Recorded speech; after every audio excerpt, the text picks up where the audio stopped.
are back. Did you miss us? We were gone for a couple of weeks. Hope you enjoyed your holidays. The boys are back. The boys are back. Christmas, the way it's supposed New Year. to be. We took a little time off. We have a lot of things we want to get off our chest after these couple of weeks. This is a Flame Central podcast presented by OrthoVirginia. Joe's been traveling around, skiing, making doing things some stuff, happen. making things happen. Shredding We'll the get to a slopes. lot of things on Whoa, the show. whoa. Wait, what? New No! Are you? New Well, what do year. you know? How about that? It's time for these ratings to skyrocket back up. I am back. Oh, look at this. I am back, and it feels so good. Going back. Yeah. She's back. Unbelievable. I'm back. I mean, what a perfectly timed maternity leave. Yes. I suggest Yeah. that if you are trying to have a baby in the longest possible maternity leave ever, I mean, how great was that? Was that gone like almost 4 months? Well, it's great that you left to have the baby, and now you come back when your child's entering school age. So it just like worked. It all timed out perfectly. I did the basketball game last night, and it was so fun to see everybody and really just like get out of the house and not have spit up on me longer than an hour and look somewhat presentable, which was fun in itself. But every single person was begging me like to come, like, when are you coming back on the podcast?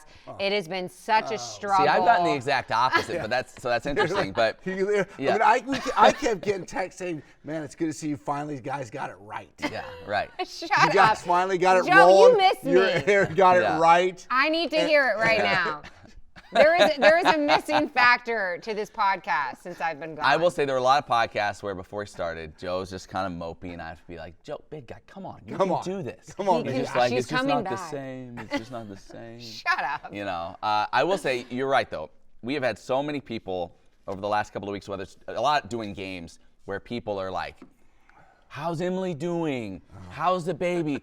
Where's she at? When's she coming back? And frankly, I'm sick of it. I Yeah. got sick of it. Yeah. No one ever says like, what have you and Joe been up to? Yeah. Like what's going on Joe, with how you was your guys? Christmas? How's your Joe, Christmas? did you have a happy New Year? Right. No, it's always like, where's where's Emily? the- Where's the baby? Can we Blah, get more blah. pictures of the Yeah, baby? right. I'm like, how's the baby? I'm like, how's the baby? She's posted 10 photos in the last 6 hours. Go on her Instagram. You'll know how the baby's Check it doing. out. Yeah. We got a step-by-step Yeah, sleep journey. Yeah. We Oh. got step-by-step Speaking of sleep journey. sleep journey, Here we speaking go. of sleep journey, I think that this is very funny because Callie Grace usually gives me 30 minutes tops for a nap. So it's like, hurry, go to the bathroom, like get something to eat, blah, blah, blah, blah. And then I leave her with the nanny for the first time ever. And I'm like, okay, she's gonna wake up probably at 9. She doesn't feel your stress. Yeah, that's it. 1 hour and Yes. 50 minutes. Yes, She is still because on her he's sleep Like, journey. thank goodness. Somebody stop taking pictures of me trying to sleep. Just leave me alone. Yeah, exactly. Yeah. Shut When up. she's got flash bulbs going on front, she can't sleep nonstop. It's all the pictures. She's like, you know, Shut like this, up, that is you know, so like not you know that, true. you know, remember those things they used to do, like the psychic thing, right? And like a daughter in Wisconsin breaks her arm. The mother in Iowa feels her arm at the while standing at the kitchen, you know, feels the same pain. Yeah. It's the same thing with her. It's Oh like my gosh. baby Callie feels all your stress that you bring to her. Callie's like, very it's- laid she's back She's mom. like, I can't feel Callie's this. like, I it's can't time to go sense- back to work. It's time to go back to You work. gotta go. My mom's stress is killing me. No, I'm trying to sleep here. It does feel good. It's bittersweet. Obviously, motherhood has humbled me quite a bit. It has been very challenging, but she's an angel. We thought we were being so unique with her name, keeping it quiet, like, oh, we're naming her Callie Grace. First time I go to a basketball game a couple weeks ago and see Ian McCaw, he's like, oh, my daughter's name's Callie Grace. Yeah. Are you kidding Nothing's me? original. Yeah. So, yeah, we weren't very unique. So we've met Now, a couple I Callie have Graces since. given you a hard time about the sleep journey thing. That's fair. I think that's. I think that's very I fair. think that's accurate. Because Matt and I would say Matt and I's parenting styles are probably somewhat similar. You guys right. let her cry it out. I'm Right. not Yeah, doing that. right. Yeah, and so Right. it's a sleep journey thing. When I heard the term sleep journey, I was like, what is that? I can't stand That's you the guys. most ridiculous saying. It's the most 2025 thing. Yeah. It's Sorry, 26. 26 Yeah. now. Yes. But at the time, 25 thing that I've ever heard in my life. I can't stand you I got a guys. sleep journey for you. Nothing. Put the kid down in the crib and Walk go away. to sleep and walk away. There's a sleep journey. Oh my for gosh, you. you guys are Yeah. awful. Yeah, a lot to get to though. Lot to I get mean, to. I will say, what a football season for me to sit out. Yeah. I mean, that was rough. You did pick the right football. You really put a lot on us to explain away, you know, and like try to sort through. That was nice to avoid. However, I will say there were a lot of people, because I was keeping an eye out on Twitter and stuff like that, X, whatever. That I wish Emily was on the podcast. She would tell him how it is. The guys are Joe Yock with all these softballs. Joe was called a company man. No, that's unfair. So we need Emily back. That's completely unfair. I'm kidding. I went on a great I just rant. like saying that. There's one comment that called him that, and he takes it very personally. Yeah. So no, I think we've also gotten a lot of people that have said they feel like we handled it honestly and whatever, we try to just call it I'm like giving it is. you guys did a great job. I know it's very hard to fill not only my shoes as the host and the producer, the editing. I know the graphics, the thumbnails on YouTube have taken a big step back. People have commented on that. Yeah, people have commented on that. You guys, I we held it together. Okay, to welcome you back. Okay. We're gonna go through a little something to make sure that you're feeling special again. Okay. So we're gonna have a little Stuart Smalley moment. Okay. By God, look at me.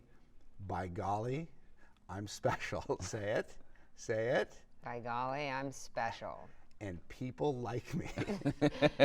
And people like That's me. good. She's back. We're back. She's back. Okay. All right. So let's. Are you the host now, Matt Warner? A lot to get to on the show. Thanks for stopping by the way. I guess Joe and I. Yes. Are you staying? I'm staying. I didn't know if you were just popping in to say hi, and then Joe and I would get down to business. And you. But, okay, so you're staying. I'm Good. staying. Okay. No, this is the real deal. I was crying on Callie's floor, like, how am I gonna go back to work and leave? Did you really do that? You did. It was pretty emotional. Yeah. It's hard. You nailed it with the stress thing. Yes. The baby feels her stress. No, she feels your doesn't. mom's You're stress. making me feel like a bad mom. No, it's just relax a little bit. It's okay. just now that we found somebody that we trust to lead. That's what we don't have family here that we can. Oh no, I can't imagine. No. Okay. So do you want to lead the way? Yes. How Let's difficult get. it is. Matt Warner's like, all my family's in Missouri. Okay, let's talk a little bit about Liberty basketball. Okay. Wow. So my first game back yesterday, and what a game. Talk about dramatic, just chaotic. The second half probably took 3 times as long as the first half. Like an hour and a half. All the flagrants and all the stoppage and all that. But, Liberty pulled off another win in Conference USA, so now sitting at 3-0 in CUSA play. Probably the only unbeaten One of only team? 3 teams. Three Middle teams, Tennessee and Missouri State, newcomer to the league, Okay. both 3-0 as well. So that's great. On the opposite end, Kennesaw State, who Liberty beat Friday and who was picked second in the league, they're 0-3 to start. And Delaware isn't off to a great start. No, they're right? 1-2, but Kennesaw State kind of got jobbed. The league started them off with 3 straight road games to begin conference play, which is brutal, and they lost all 3. So I think just in general, the scheduling with the CUSA it is funky. wasn't great because you have Kennesaw State, which is a rival for Liberty, and Jacksonville State, which always is a good game. I think all these games in conference play are going to be good this season, but 2 games when kids aren't here, school's still out, and those are 2 of the biggest. Start off the top 2 teams in the league, like whatever. We still had a great. As far as like the Liberty fan base, it was still pretty good, but just not having the students here was kind of a downer for 2 of those big games. How about that Zach Cleveland dunk that made Did you see the highlight of that? Big time. Holy smokes. Big time. You said you talked to his mom about it. Yeah. She was like, yeah, I don't love when he does that in game because when he misses, there's always somebody behind me that's like, why is he doing that and trying that in game? And, Zach Cleveland is just so bold and has the audacity to just do that kind of like crazy dunk in a game. There was somebody on Facebook who had I think it was just sitting courtside, so they were looking at it from the sideline, for I think the front row where the fans sit, that took photos. It was like they just had a series of him taking off. Oh, really? I think it's just a fan. I saw him posted on one of the Flames fan pages. Unbelievable. Really? It was like Michael Jordan from the free throw line. I mean, make it a was poster awesome. out of it. Yeah. Really. Make a It was poster. unbelievable. Yeah. No, that was really cool. And he was just like, yeah, My mom really doesn't like when I do those in game. Well, he missed them all before this year. Yeah, wasn't there a big one he missed in Oregon? Yeah, he had been kind of famous. He probably tried that 6 times in his career, and every time back rim, bang, and it goes all the way back to half court. He's 1%. Yeah, and so this year he's finally, he's knocked a couple of them down, so that's been good. But what have you seen early from this Flames in these last 2 home games that make you excited? Well, I mean, listen, these are both teams, both opponents that are good and that are very physical. And we know the concern with Liberty is the size thing. That's a thing. Rebounding. Liberty has been out-rebounded by all but one D1 opponent this year. And that was Coppin State, so they kind of count, but not really. So, they have had a hard time on the glass. Here's something for you, Joe, that blew my mind. Going back to the Kennesaw State game. Kennesaw State they had 27 more shot attempts than the Flames because of the offensive rebounds. They got 80 shot attempts in the game, the most a Liberty opponent has put up since 2007 when VMI scored 122 in a game. And Liberty won. What are the chances you give up that many more shots than, to your opponent and you still win? So they're finding ways to do it. The rebound margin much closer against Jacksonville State. Liberty out-rebounded by 1. So they're finding ways to win, being efficient on the offensive end. But for me, maybe the biggest key moving forward, or one of them, Josh Smith has been huge for them off the bench, in conference play. In conference play specifically, I think he's 11 of 11 now from the free throw line in conference play. Which is rare for which the Flames. Had been rare. And really, as a team, though, in conference play, they're shooting better. 78%. So they've been good there. But Josh Smith in conference play is averaging 10 points, almost 8 rebounds a game. He's been huge off the bench for them, just giving them another big body. And then the starting 5, they're fantastic. So being able to get that kind of bench production, it's big for them. We'll find out. They go on the road now. That's a different deal. Right. And in this conference, it's been hard to win on the road typically. But yeah, off to a great start against, an FIU team that's 2-1. They beat them on the road to begin conference play in overtime. Kennesaw, who I know struggled earlier, they're good. Jack State was 2-0 coming in here. You beat them. So it's been about as good as you could hope for starting it out. I thought it was interesting what Richie, when he was talking about having Colin, Caden, Zach, and basically the way that other teams defend them, that they've been together for so long, and then you have these other pieces that they've learned how to adjust within a game to be able to take what the defense is. That's hard to do. If you've unless you've played together for a while, that's one of the advantages of keeping guys and playing together for a while, is that they're going to learn. Because he also said the same thing, and that was, well, guess what with those guys? There's a lot of scouting reports on them, right? So, it's not okay, Liberty's got this whole, all these teams got a brand new batch of players. We got to figure out what their games are and how to defend them, or, whatever that may be. But they've already got a book on these guys on how. So there's that side of it, which isn't good. But then the other side of it is, you've also been playing together that, okay, well, they're going to defend us like this, then we need to adjust and take what the defense gives us in order to be able to score. They're intelligent players. I thought that was pretty cool about sort of both sides of it, and how they have adjusted in order to be able to take what the defense and just the gives them. Scoring depth in general, because I think in the first half, what did Zach Cleveland only have a couple Maybe points? 2 points, And Caden had the hot hand in the first half, but then Brett Decker comes alive in the second half, and just it's interesting when McKay was talking before these games about how he didn't expect Brett Decker to be the team leading scorer and just this kind of offensive problem that he's become. I've been driving the Brett Decker bandwagon for I a know year you and a half have. now. Let's make sure we all remember that. But off of what you said, though, Joe, we talked to the Jacksonville State assistant coach, Dennis Morrow, before the game.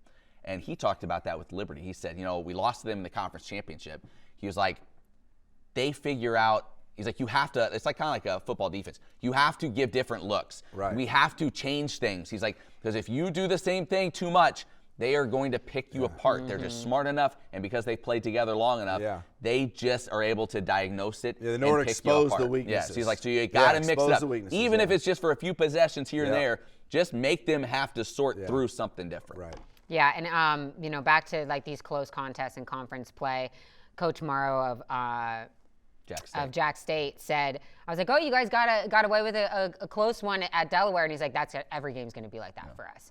And Coach McKay, which was interesting, he said, whoever the champion of this league is at the end of the season, they're going to be a 5-6 loss team in the conference. So a lot of tight ball games going down the stretch, I'm sure, but when you have a core that is veteran group that have been playing together, that's where I feel like sure helps you get off to a good start. And they hadn't done that the advantage. last 2 years. Like the last 2 years, you remember, it was like, oh, you lose your first 2 or whatever, and you feel like you're trying to just claw your way back to 500 and get back. Yeah, totally different. I think Matt Warner last year, when the Flames lost 3 like early on, was like, this team is not going to be. Is that when I put Richie on the hot seat? Yeah, I think Richie was. Is that when on my burner account I was firing off all those tweets about putting Richie on the hot seat? Yeah.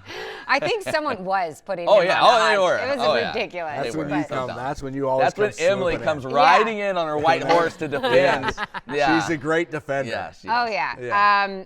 I will say, Flames Nation probably missed the halftime interviews with Coach McKay. And they were back. It was he picked Can up I set right it up? where. I don't know if you got to see it, Joe. Can I tell you how it went down? Yeah, share with me. Okay, so it goes like this. So first off, we were talking before the game, and I was like, boy, it'd be really nice for her if Liberty's up like 15. Because then it's a little looser. Yeah. You know what I mean? Of course it's a tie game. It's the Of first course. one back. Of course And it's a tie the game. last 3.5 months, all I have been doing is thinking about what halftime question I'm going to ask Coach McKay. Because I know that this is this is a big deal. Yeah. And I know that he said to Annie, like, wow, you just asked really good, intelligent questions. He really did. He did. Did he And really? he goes, wow, Annie, I'm not used to such a good, intelligent question coming off the court at half. And I'm like, that's because they're playing no one. Yeah. No, I'm kidding. So it's she tied. does ask good questions. So Emily does what I think I would have done, what I think anybody. 3 months she's been waiting for this, in between sleep journeys, trying to figure out what question. Shut up, Joey. Okay, keep going. So she plays it like I think most of us would, where it's like a tie game. So I'm gonna play it straight. Right. I'm just gonna go to the hard hitting. So coach, defensive intensity, whatever it was, like, are you pleased with whatever? And then Richie just goes, hi, I'm Coach Richie McKay. Have we met? And so then she responds. So she's like, oh, he's opening the door here. So she's like, And I was like, well, you guys lost that lead. I didn't know what kind of. She's like, oh, we'll yuck it up a little bit. Are you happy Well, to you see? said that? You lost that lead. Yeah, are you happy to see me? Whatever. And then he immediately goes and answers her first question, like seriously. So she starts to yuck it up. And then he goes and he's like, anytime this league, it's just always going to be a grind. And so it was just awkward and perfect, and disjointed. It was exactly what we hoped for. That's great. You know what? You always deliver. Those halftime interviews always deliver. Does he? I mean, I've seen him do it a few times, but does he do it every time? Pretty much every time. He will throw. It will never be just a standard interview. He's gonna throw a wrinkle in there somewhere. I think there's been 1 or 2 where they have been trailing and he's just not happy. And it always seems to be like those last 2 possessions, like something falls through before half, and I'm like, come on. Yeah. But no, it was good. But yeah, overall. Any other? How did it feel to be back? It felt great. Yeah? It felt great. I mean, I'm obviously like a little rusty. It's been the last game. I hate you. I'm a lot rusty. I was, talking with my boss, Bobby, and he was like, when was the last game you reported? And I think it was baseball. Her first live shot, she was actually looking the wrong way. So that part, but once we got that sorted out, it was all good. Yeah. I should have just went with Marla Cleveland, because my first hit, I go Mama Marla, and I messed up on the Mama Marla. Yeah, that is a tough one. But no, it was good. But yeah, we never got to there's a bunch of international players on Jack State, and I had the graphics guys build a whole graphic because all their names. I mean, look at some of their names. They're crazy. Almuta Uakil. I had like the best hit set up, if we could get to it, about like, all right, can we open up Matt's mic, because I can't say these names before maternity leave. For sure I'm not going to be able to pronounce them after 3.5 months off. So. But yeah, it was fun. It was good. It was good having some normalcy and getting out of the house and not just putting sleep journeys on. But any other thoughts on men's basketball? Who do they have on Thursday?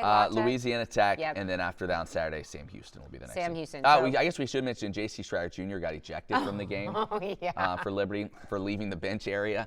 So that was it was just very bizarre and funny and all of that. So it was chaos. Like there had to be 6 reviews in that game, probably. 6 reviews. Coach Harper got a technical and said, give me another one, give me another one. Was like begging the ref in his face, like, it got a little heated there at times. I think Liberty and its players are just kind of like, what are you doing, dude? But it was definitely eventful. Good for entertainment. Oh, yeah. A lot Great of entertainment. But I think Harper we were talking before the podcast, I think Harper was trying to kind of pump up his guys by, getting into the refs about some of the calls. And I think it just pumped up Liberty because Flames Nation was just bringing Teams the that energy. play Liberty want to turn it not so much a free-flowing basketball game. They want to turn it into some type of like back alley brawl, right? Mm-hmm. That's the way you want. Like if it's just everything's just flowing, and Richie even said at halftime, they're restricting player movement so much, like, it's hurting us basically. Mm-hmm. Like that's what he wants to do. That's what a Ray Harper wants to do. Is like, let's just turn this thing into just slugfest, half court, whatever, and just muck it up a lot. And that's what they're trying to do. And they hung around, but couldn't win it. Yeah, so Xander Carter, Yates, and Ryan Jones didn't get too much playing time in these games. Coach McKay has said, you can't have many expectations because they're not getting consistent minutes from those guys. But I know that he wants to play like a Xander Carter a little bit more moving forward. So we'll see how he continues to develop as a freshman. Ryan Jones did have a good bucket, that brought some energy and a good timely. Matheny and Porter both played 38 minutes. Yeah. So like you don't want those guys playing that much. Nah, not if you. If you can avoid it, I'm sure. Okay, cool. So then on the women's side, they went on the road and picked up 2 wins. On Sunday, the 86-66 win over UTEP. That was pretty smooth sailing, but it took a 11-0 comeback, late comeback against New Mexico State in the game on Friday night. So they are sitting at 2-0. 2-0 in conference Avery play. Mills 25 and 22 in those 2 games. She's a stud. So yeah, they're off to a great start as well. Winning 2 road games. Now they come home for a couple. That's big. Yeah. I mean, again, especially as long a trip as that is. Yeah. Oh, yeah. That's a brutal trip. It's a brutal trip. You go 2-0. Yeah. That's solid. And then so both teams are 5-0 now. Yeah. There you go. Picking up Good right where they start for left the off. Flames. Good start. Yeah. Good start for Coach Sherrard too. Yeah, right. I'm happy for him.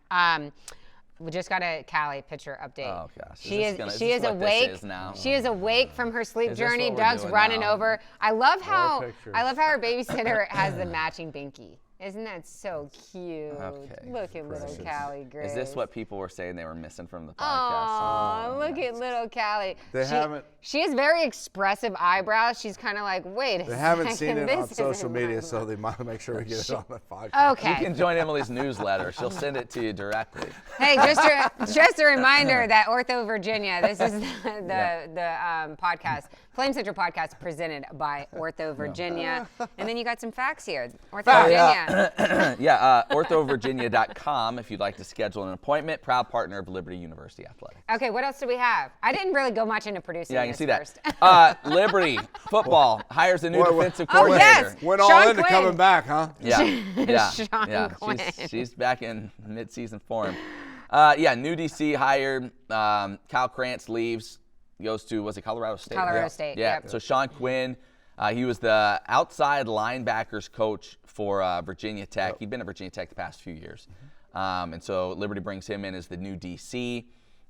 We need to get him powered by Alcoa Well, Mortgage. easy. We're trying to. We almost had him on this morning. We're going to wait till after the portal. We're going to start getting the guests, the good, really good guests back because that's, I got Joe and I kind of just determined that no one else could really provide what we provided, the two of us. That a third person almost kind of took away from what we were doing. You could have said it better, buddy. So we kind of lightened up on the guests a little bit, and honestly, it was made it kind of a tough season for guests. On the football side. I would not want to have. Who are you going to get, Sparky?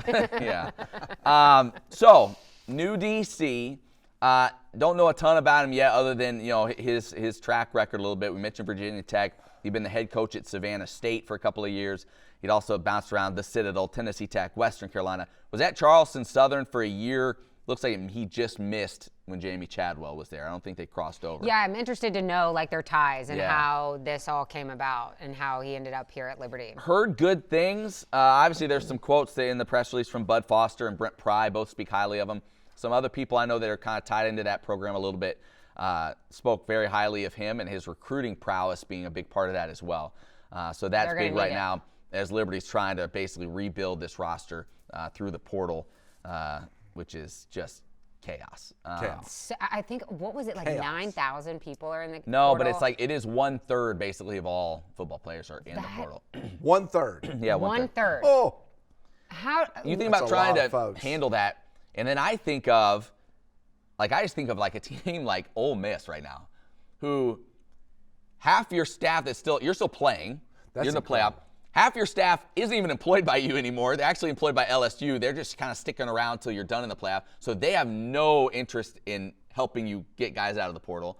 And you're still trying to go through all these kids that are going in every single day and trying to find athletes to build for future. Like, it's so It's a chaotic. disaster. The NCAA has completely lost it's a mess. control of everything. Not to mention, like on the basketball side, you can like now have players that played overseas professionally and now or playing G League players even, back in G League and now they're back on a college roster and they're 26 years old or whatever. The train is off the tracks. It's out is of the guy from Ole Miss, the guy who's coaching right now, has he been announced as their He head is their coach? head coach. He won So, Golden. okay, yeah. so there won't be a change there. So No, so but like he's their the guy. OC. I like that guy. Yeah, I do too. Their OC, like his contract at LSU, like started at the new year. Like he's not even employed by Ole Miss. I think he is going to stick around for another game. But it's like For another game. it's just it's What crazy. if they win then? Right. All right, Right. I'll stick around for the I guess. I mean, do you think Lane Kiffin should Lane get a ring Kiffin's like, if nope. they win it? Yeah.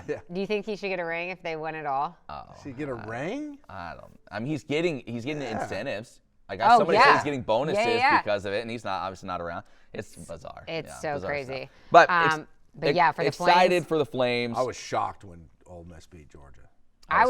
was shocked too. That was a great game. That was Great game. easily the best game. I of that think these quarterfinals. players like playing. Like, there's really just do. something about that new head coach that The they quarterback just. for Ole Miss is good. Oh my Oh, God. yeah. He was a D2 guy. Ferris State led them to a D2. title last year, D2, and now what if he did the same thing?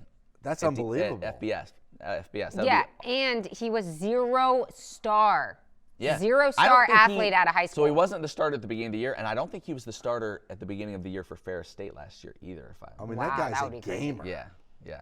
Trinidad Yeah, and Chambers. Indiana's quarterback, he was, I think, a 2-star or something so, like that. So here's the interesting part, and we can't get into like all the rumors and names and stuff that in the portal for Liberty, but you're seeing like Texas Tech apparently is just getting the Cincy quarterback for $5 million.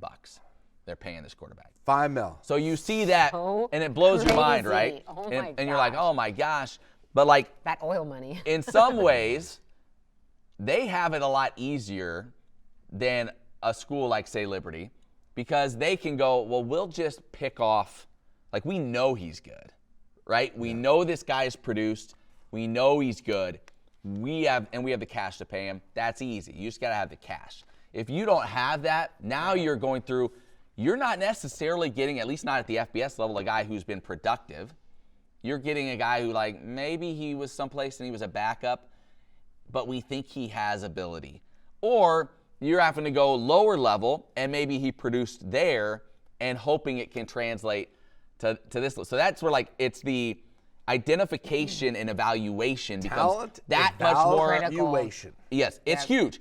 At Texas Tech, you don't need to evaluate much to see a guy that just threw for 1 million yards at another FBS program to just go pay him. You know he's good. Yeah. Here, you better be able to evaluate and get it right. That's the critical part, because it may be a guy that doesn't have a lot of tape. You know? So what is the current situation with the quarterbacks coach situation at Liberty? It hasn't been announced yet. Okay. Hasn't been Okay. announced. But it Because does, that's another factor. You have a new coach coming in. How much with does Willie Corn having left. with Willie Corn left. So how much are they going to have to get into this whole system and learn this system from Jamie Chadwell? So that is going to take some time. And then you're bringing in a new quarterback. You know, Willie was ingrained into that for what? 20 Jamie years, 15 did years? hint at, and again, it wasn't official at his last media availability, which was all the way back on signing day, that there's the potential of promoting from within for that role. So it would Okay. be someone that's been within Okay, the staff that would well. be- And he even hinted at he may take over play calling duties himself. So I think that's, if I had to guess, that's probably the direction. Let it me would tell you go. how this plays out. Tell me how it plays out, J. Yock. I'm not telling you I know anything, but I'm just telling you how it plays This out. isn't inside info. This is This your is not opinion. inside. This is not inside info. This is how it plays out. Yeah. You hire whoever the guy was Willie's right-hand man. Sure. as the quarterback coach. Jamie coaches with him and the quarterbacks. Jamie calls the offense. Yeah. That's how this plays. I think out. you have to. And there's too much on the line right now. Yeah. And that is exactly how this plays out. I think you're right. Hey, people. You remember, you heard it first. You heard it here first. At Yacht Talk. But there is some rumors about like some, people that the Liberty's looking at in the portal, but that person is also going on a visit to LSU. Oh yeah, well, see, so you can't compete with I don't know. That goes back to Matt's point. The point is this: is that you are most likely at the G5 school. It's not just Liberty. Any G5 school, you're most likely going to lose your most talented players every year. That's what it is. So I get it. So with that being said, it goes back to your state. The talent evaluation of the next crop, whoever gets that right and then has the money to bring those players in, is going to be the most successful teams. Yeah. Talent evaluation at that level, at Liberty's level and G5 in general, is absolutely critical to the success of the program. No doubt. Let me say this, though, because on that topic, I feel like one thing that can be, and we've discussed this some in the past, a separator for Liberty in all of this, and we've seen it play out in other programs, is the mission of Liberty. And so if you find kids that are aligned with that and that believe in that, well, you may not be able to match dollar for dollar if a P5 program wants to come. But if you can be somewhere in there, like they value what we value, right? And what's important to this school, and you have a chance. You have a fighting chance. Yeah. Like you look at, and I don't know I promise you, I do not know any of the numbers on any of these guys. But are you telling me, like, could Zach Cleveland have gone on the open market and probably gotten a lot of money at some point in his career? Or Caden Matheny after the last couple of seasons he had? Absolutely. But you know what's important to them? And Zach has told us this in conversations we've had. Like, his life has changed here. Mm-hmm. Like, his life has completely changed here. The way he views the world has changed here. Like, Liberty and what Liberty stands for and the faith aspect and Richie McKay pouring into him has changed his life. And so he's willing to, I would imagine, take a little less here because he knows the value of what this place has meant for him. So if you can find, and there are those guys out there. Now, football, you have a much bigger roster. Yeah. It's harder to do because you have to fill so many spots. But if that is part of your evaluation process in some way, shape, or form, and it should be here, that is one area where you have a chance to maybe keep some guys that could go other places because they value what we're supposed to value. Right? Yep. So that's another part of the evaluation process. I don't know how that plays in program to program, but hopefully that's something that factors in at some level as well. Obviously, Richie McKay and Dot Richardson have had a lot of success. No doubt. Using that Liberty brand for recruiting, so hopefully we can incorporate that into football. I mean, that's well said, very well said. But once again, your point of the broadness of the amount of players in the game of football. So that I think you can win here and there on that. But you talked about before, if you can find those core guys, those 6 or 8 guys, you're like, these are our program pillars. Yeah. And if those guys are the guys I'm talking, the kind of guys I'm talking about, then you have a chance to build, I think, that core. Yeah, no doubt. I don't know if you can do that if what this place is about isn't what they're about. Right. Because then all the things that Liberty has to offer that are beyond just this, they don't care. It doesn't matter. They're just looking for, you know what I mean, for the bigger paycheck, and then you can't keep them anyway. So it's like, you know. All right. Yeah. Well. Yeah. Well said. It's gonna be fun. I mean. I agree with those core players, and not only with football, with baseball as well. Like you having all sports, all sports, but having those core players that reflect the mission of this university is really important to when you hit an adversity. What's going to bring the team back together? It sounds like, from what I'm hearing, there'll probably be some more coaching news later in the next week or so. Matt Warner has some inside info, in terms of some other spots being filled and kind of get it all settled and in place. Sell it up. So that sounds like we're getting close to that, which is good. I'm excited. I'm also going to be back on Flame Central this week. What do we have coming on the TV show? No idea. No idea. I'm sure it will be good. I need to dive into that. Okay, we'll dive into no, that. actually, no. And I want to credit, you did a piece before you left on Solmaz Chadwell. Don't know if you got a chance to see that, Joe. I did see it. That was very cool and did really well. And people The cover really of liked Darkness. Okay, so I've actually had to, step away from X and take 10 minutes before I responded. I put it in my notes tab. I'm maturing so much. Wow. But, there was had some one negative feedback about there is some negative feedback about the timing of that feature.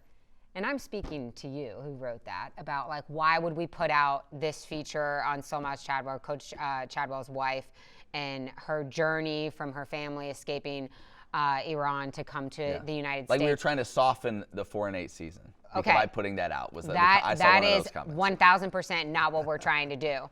I learned of Solmaz's story when Coach Chadwell first got here 2 years ago and said that I wanted to do this story. It's just very important in my eyes when you're doing a story like this, which is very difficult because her mom didn't even want to be on camera because she was so scared for her life that they can still come and capture her because she still goes back to Iran. So, all of that being said, when you're dealing with delicate stories like that,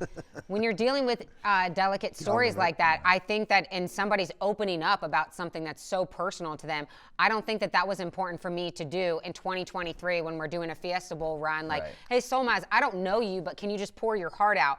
That took time to build that relationship and to build her trust in me and us to share her story. So, and at the end of the day, Liberty, I know we need to win football games, and this program has fallen off the last couple years, and I trust that this coaching staff will get it back to where it is. But I'm not going to sit and hold, or we're not going to sit and hold a feature and not play it because it's not the right timing because you didn't get as much wins as you wanted as a fan. Yeah. Well, yeah. That's and in season, it just didn't. It didn't work. We planned for it to run in October, and it was a tough stretch. It didn't work out, and that's just what production is about. But it just made me very frustrated about some of our fans. I get it. You need to be passionate. Back. He's back. Shady is back. She is back. Well, Shady is I back. had She's this ready to whole take on thing. the First day fans. back, and she's taking on all of social media. She's always She's like, on I the got a social few media. things I want to get off my chest. I saw one post a month ago that's been really eating at me. It has. You know what they love the most about that? You know what they love the most in your social media world that people attack? That you acknowledge it. Yes. Well, no, I just want to remind us, it's we're not. a fantastic story. Yeah. It's a fantastic story. Who gives a flying poop about? Whoa! I thought we were going Who gives a about what? It's a beautiful story. I focus on the story. There are a lot that of is what I positive want. Comments as well. I know there are, but I just always the one want. negative. It's always that one. No, I thank you for the positivity, Flames Nation. But I just want to remember what. Do you want to get to what mailbag? we're all about. Oh, I forgot we still had a mailbag. First off, you missed this. I won the fantasy league. Yeah. Thank you for that. You really got it doesn't even. It doesn't even. She really got the assist. I've had more people come up to me and be like, the Herschel Walker trade. Emily really blew that, didn't she? Evan Dickens. She cut Evan Dickens. Literally. He was hurt, and I got an inside source that he wasn't going to play. Multiple people have come up to me and told me that. Trade. Yeah. Okay. Well, I also won the Snell scoring system. The trophy's still up there. Okay. Well, you won both? TBA. Who knows where the other trophy is? What I found more joy and happiness in was beating Matt in a real fantasy league from the NFL side of things. That's nice. In the semifinals, I did drop. That league, but that's okay. Flame Central. Gibbs didn't give me much in the finals, but I did make it to the championship. So not only am I raising a child, but I'm making it to the championship in our Flame Central Fantasy League. Let me get to the mailbag. Okay. This one came from Isaac. This was actually, it came right after we went on break. You smile, you turn around, you make mailbag. We still do that, by the way. Okay. Isaac sent this right before break, and I wanted to get to it because he has some good questions. He started it by addressing it to GM Joe. Oh. So he said he appreciates all we do here on the podcast. Didn't we have a GM bit from one time we did that? On I think we did. Yeah, a little GM Joe bit. Yeah. Oh, that's so cute. All these like little inside jokes. Yeah, we'll try to let you in on. We'll try to let you in on some of this as we continue. Oh, that was a great thing. Yeah. Like we were just rolling. Oh, during man, that. that was so good. Feel it just You're so cute. Some people have called it the golden era. It was the golden era. Yeah. Of the podcast. Yeah. I hate you. All right. He said, Joe, you mentioned, and actually, Emily, you touched on this a second ago, that you feel like Chadwell and the staff are going to turn things around, that you believe in them. He wants to know, what does turnaround look like this coming season? Like, what would you call turning around and going back in the right direction? Is it 6 wins? Is it making the conference championship? What would kind of be that in your mind? I mean, the issue here is, and this goes back to what we've harped on over and over again, is that the standard is the standard, as many coaches have said, and the standard across the board, right? You're not asking to do more with less. Yeah. You've got all that you need, okay?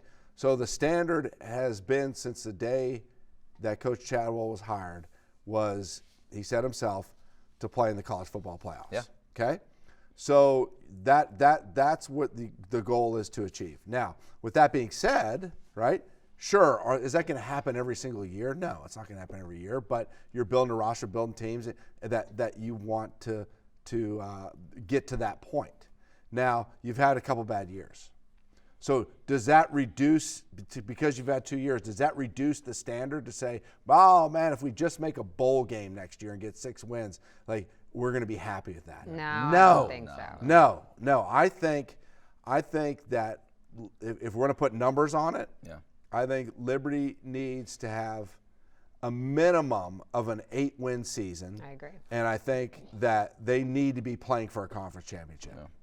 If you're below that, and you see a Kennesaw State playing whomever in the conference championship, that would be 3 straight years missing. To me, 3 straight years missing. To me, that's a problem in this league. Yeah. In Conference USA. Right. And so, I'm going to say 8 wins. You need to at least be playing for a conference championship. Yeah, because a lot of these other programs don't have the resources that Liberty does. So I think and they're going through the same thing, like as you mentioned. They're losing their best players. They're losing too. There's no excuses. No. There's no excuses with the portal and loss of players. Right. It's different if you're unfair compared to somebody else. Yeah. But whoever the best players are who have the opportunity to move on, they're losing them too. Yep. So deal with it. And you have more resources available to you than anybody in order to replace those players with better players. So the portal, the end of the game with the portal and Conference USA and Liberty University should always be signing.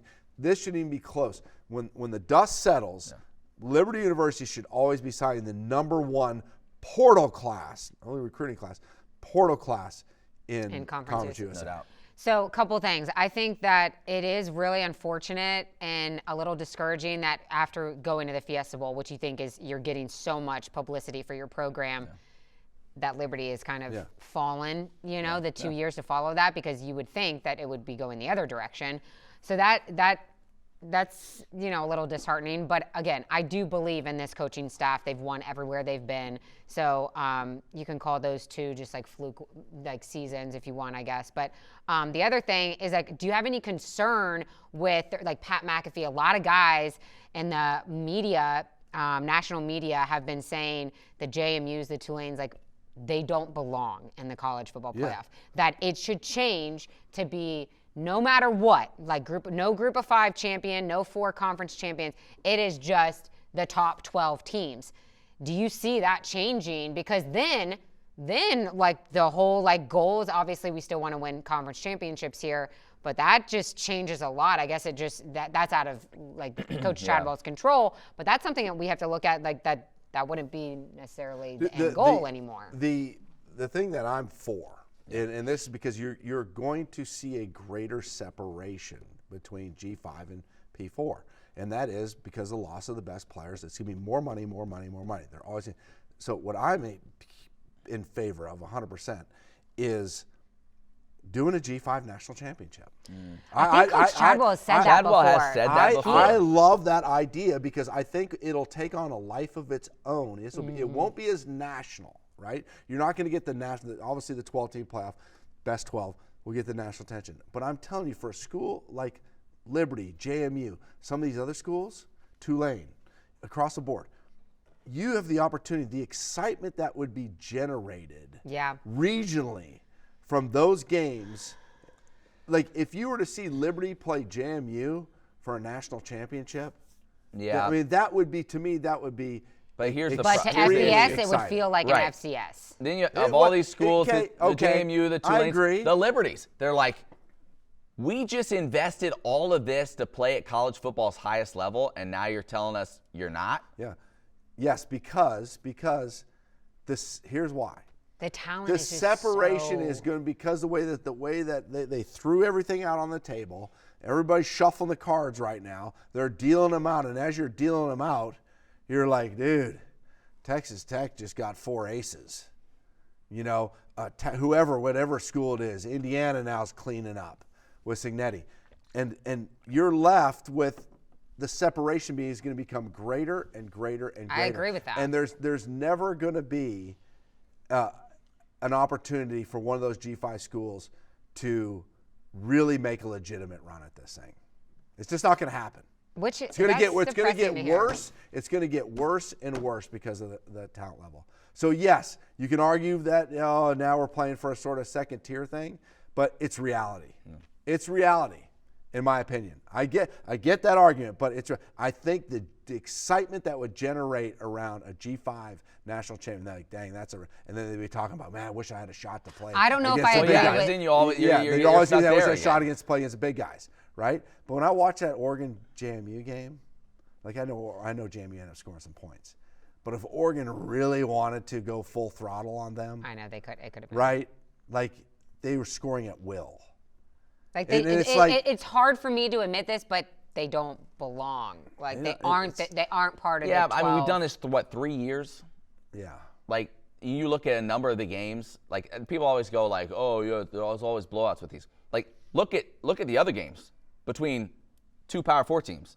Like Texas Tech got shut out. Yeah. By Oregon. Like Indiana won in a rout. Like you can go back to previous years. There have been plenty of blowouts. So everybody always goes, oh, it's a blowout, it's not competitive. Like there are plenty of blowouts. I agree with that too. Like I think you're going to get to 16 teams, and I hope that there's a path still for a G5 team to still be involved in that mix. If you got to go 16, fine. But here's what's going to happen, because here's what always happens, and it happens in the NCAA tournament too. Everybody screams for more teams, and all that really means is more teams from the middle of the pack in the Big Ten and SEC. That's right. And it's all these teams, and it's like it's gonna be like, okay, so we're doing like don't you have you played the whole SEC season, right? Like if you're the 5th best team in the SEC, right? Why really? Like you're gonna be in this mix? Yeah. Like what are we doing? Like that's what the conference championship is for, and then you move on. Like so, I don't know. I hope there is still a path for at least one team to make it. This year was fluky because the ACC was messed up, where you got 2 in. And so that put even the spotlight on it even more, right? Because now people are like, Tulane and JMU, this is ridiculous. That's true. Well, it shouldn't have been that way. If Miami could have won the ACC, like we wouldn't have been doing that. It was fluky. It was very fluky. So like everybody, I would say just pump the brakes a little bit, but I guarantee you, your SEC commissioner, your Big Ten folks, they're looking for any chance they can get to boot the G5 representative and be able to get 5 teams from their league in the tournament. That's the way it's going to be. The part of this that really stinks to me is that the talent separation is going to continue to grow. That's a part that bothers that's a major me a lot. concern. Like, I don't know how you fix that. Yeah. I don't know how you fix that. Right? Like more so than ever before. Let's look at Liberty, right? Let's look at Liberty. Okay, let's say Liberty went undefeated this year, right? And the season's over now. Well, Evan Dickens, Dante Lee, all their best players are now out the door, right? And you're starting over again. And there's nothing you can do about that now. So it's not like, okay, we can bring these guys back again. And now we got it to 14 points against Oregon. We're 2 touchdowns away, and we're getting our core group, and we're going to add pieces of that. And now we're going to go back and play next year and have a fighting chance at it. They're gone. They're out the door. All right, let's see what one AA guy we can find. Let's see who's at Georgia or who's back up at an ACC school that we can find and bring here. And then we got to teach them the offense through spring ball, and then teach them the defense in camp and do all this stuff we got to do. And now let's go try to play for a play. Like it's unrealistic. Well, and I know it's not happening as much at the Power Four, but they are moving laterally too. Like you have the Georgia Tech receiver who is in the portal, and he was their best, receiver. So it's happening at that level too. It's just like it's so much movement. I think that, and I don't want to get off on too much of a tangent, but it's just there needs to be not only more control with the portal window open when it opens and closes and all that, and how many times, but I think it needs to be restricted to the one, and then you're penalized or whatever. Because now it's just like every single year, everybody's playing somewhere different. I mean, that is true. That is the answer. Yeah. The answer is you can't the multiple transfer. Right. The way to get out of it is the one transfer. Everybody keeps saying you got to have some kind of commissioner or some type of governing body that actually has some. Do you think Nick Saban. Do you think that'll actually happen? Commissioner? We have where you can let's I think let's lasso in the Wild West. I think yes. I think in it some has form, to. I think yes, because I think what eventually happens is your top 60, 80, whatever programs break off, and they're like, this is the Super League, and then everybody else.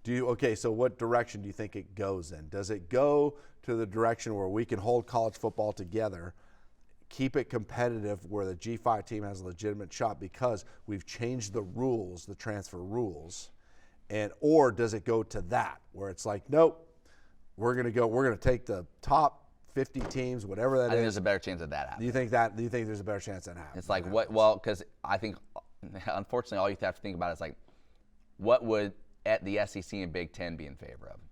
Yeah, because they're running this. And they hold all like the money. and so like Right. I think that would probably. So then it turns into like the NFL, where basically you have a North Division, a South Division, whatever, Right. and and that's what you got. So you got 40 teams, whatever it is. Speaking of the NFL, looks like Malik Willis is making a name for him.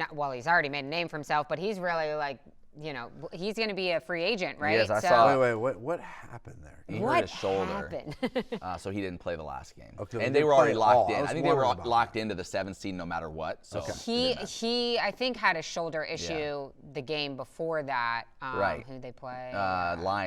Bears. And the Bears Bears. lost where his team just puked it away. Yeah. Couldn't recover an onside kick. But He I hurt his mean, shoulder. there's talk and chatter that he, maybe the Steelers pick him up next year. That's my That's pick. what I heard. That would be my because remember how much Mike Tomlin, first off, does it he feel was like here a weird watching dream? him. I was thinking about this today. It almost feels like a weird dream that Malik's pro day, we had ESPN live here. We had NFL Network here. And all these that just seems like it was another world, doesn't it? Like it's bizarre.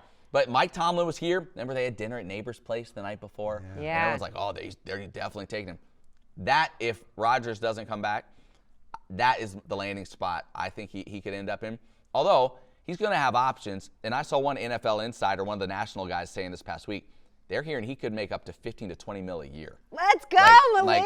You're going to have the Dolphins. Yeah. You're going to have some places. That might even be a better spot in terms of talent around him. Time for that joker to get paid. He's about to. And I'm so happy for him. So happy for him. Oh, no kidding. He has made the absolute most of this time in Green Bay. He needed to get out of Tennessee. And he absolutely. Whew. And you know what? You watch him. You watch what happens. Green Bay playing the Bears Saturday night, wild card game.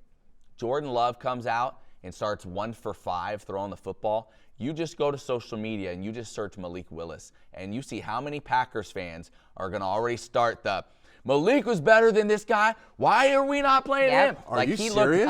They already are on McAfee's podcast. He looked that good. See, I haven't seen him play that much. He was that good. He just looks like, I don't know if it's something with the system in Green Bay or the coaching staff there, but something has clicked with It's him all the at best this next of level. Malik Willis that we got to see flashes of and parts of. It's fun. It's all there. Yeah. He is in control, and still using his legs and being really effective running the football. I mean, his accuracy, it's been he was really the highest fun to rated watch. quarterback in week 17 or whatever. Yeah. It was. So he goes as a free agent. Yeah. He's a free agent this year. And, there's going to be some openings. Oh, yeah. Depending on what happens in the draft, and it's not a great quarterback It's draft. not, a yeah. great quarterback draft. There's going to be some teams. Jets, Dolphins, Don't go to the potentially Jets. Don't the go to the Steelers. Jets. Don't Oh go to my the Jets gosh. are pitiful. Please don't go to the Jets. And speaking of the draft, Did you had watch that Steelers and last night. I went to Baltimore bed after they game? tied it up. I watched the highlights. When What a Callie's game. on her sleep journeys, I have to be on my sleep journey. So that game Yeah, was it the looked last like 5 crazy. minutes were incredible. Yeah, I didn't. And see then it, that but- joker, like the end of the Missed the field NFL goal. regular season was a wide right field goal. I'm glad Rodgers won.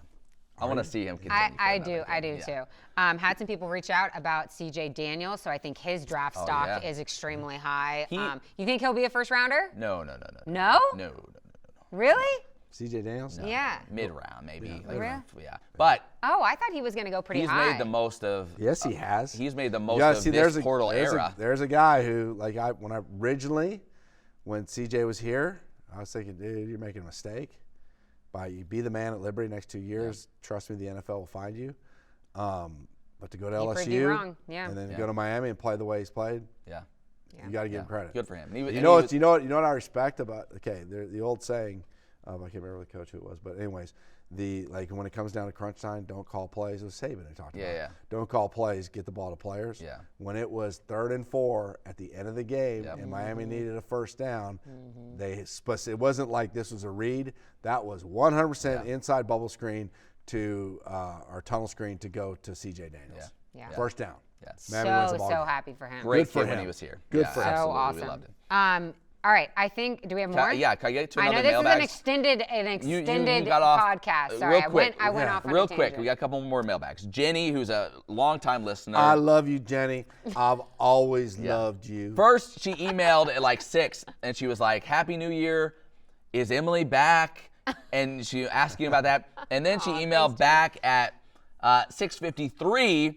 We're just now watching the Jacksonville State game. Yes, Emily is back. So she followed up. So she was excited. Look at your fan club. She wanted to know, and we I may have talked about I am this. special. Yeah. She wants to know, why is it legal for some teams, and in Conference USA, to have basketball courts where things are painted on them that are basically make it hard to see the lines on the court? I think FIU, right? FIU has Yeah. like the ocean, like what, and so like the sideline is weird for opponents. It's weird. It covers part of the 3-point line. There's mountains at UTEP, same kind of deal. She's like, that shouldn't be legal. That's like another home court advantage kind of deal that you're creating with the graphics on the court.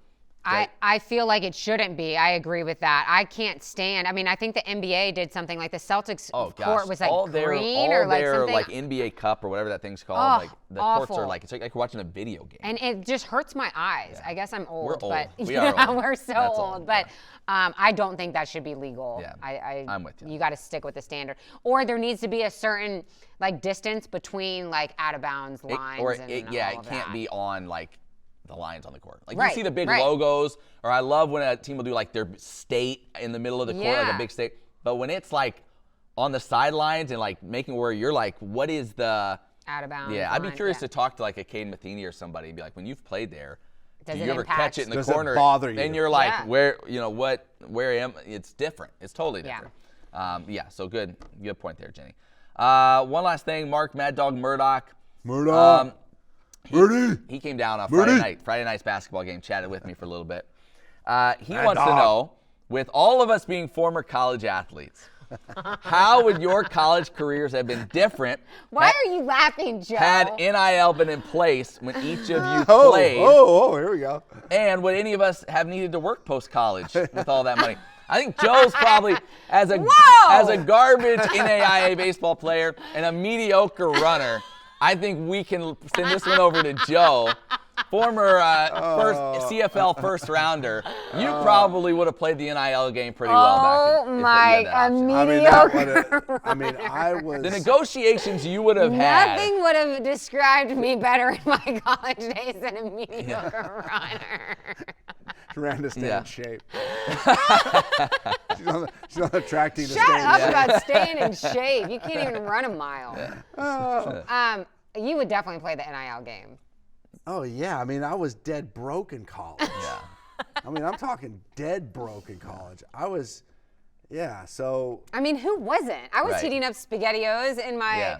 microwave. Yeah, everybody and- was. Yeah. Yeah. So yeah, I mean, definitely. I mean, if you're a starter at a Division I, P4 school, I mean, you've got some leverage. Yeah.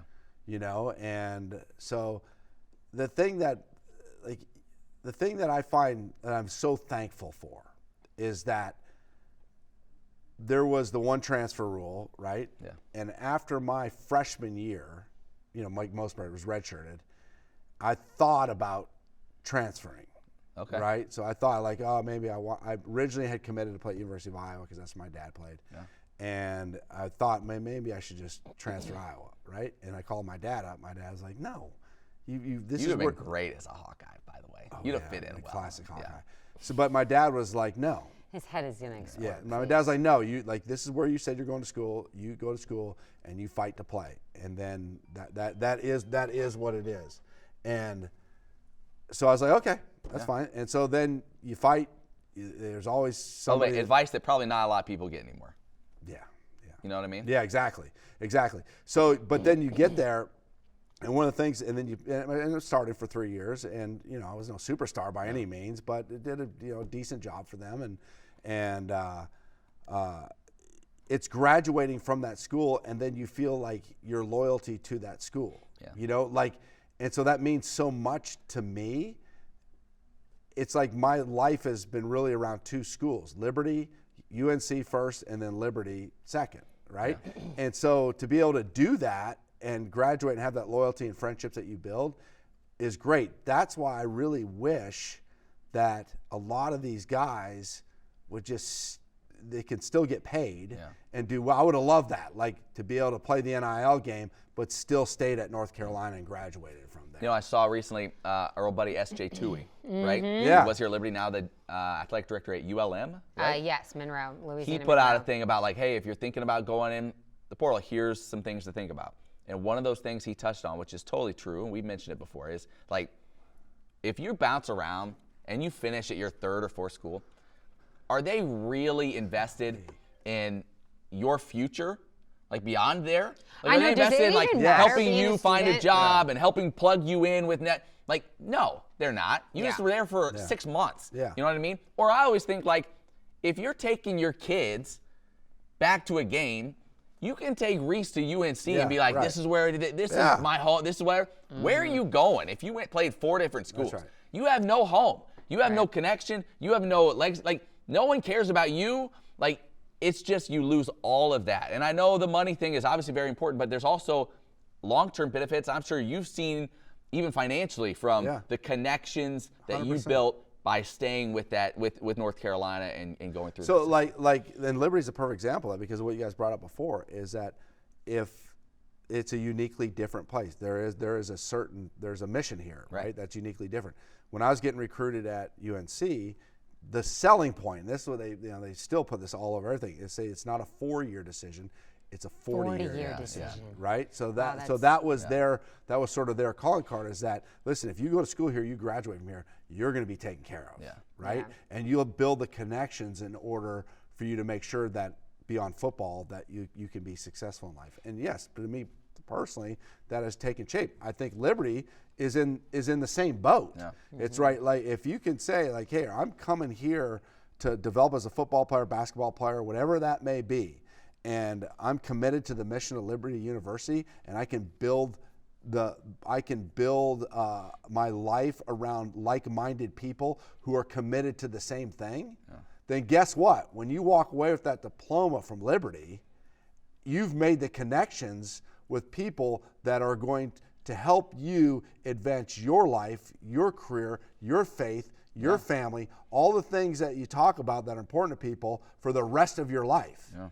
And if you head off to 3 and 4 different schools, you're exactly where, hey, you don't belong. Where are we going? We going to Wake Forest today, or Yeah. are we going to go over to Kennesaw State where I started, or to Liberty or whatever? It's you feel no connection. And I think that it's to me, that's Liberty and UNC are integral parts of my life and my enjoyment of sports and the relationships that I built. Yeah. And Anything else from No, I'm all good. Very You're good. all it's a good. long show. Yeah, very Long show. We need a long show. Um, That's what happens when Emily comes back. I know, we were really tight. We kept things really tight and organized and well Thanks so much for listening or watching. We'll be right back here next week for more of the Flame Central podcast. It's the podcast Flames. presented by OrthoVirginia. Thanks for listening and watching.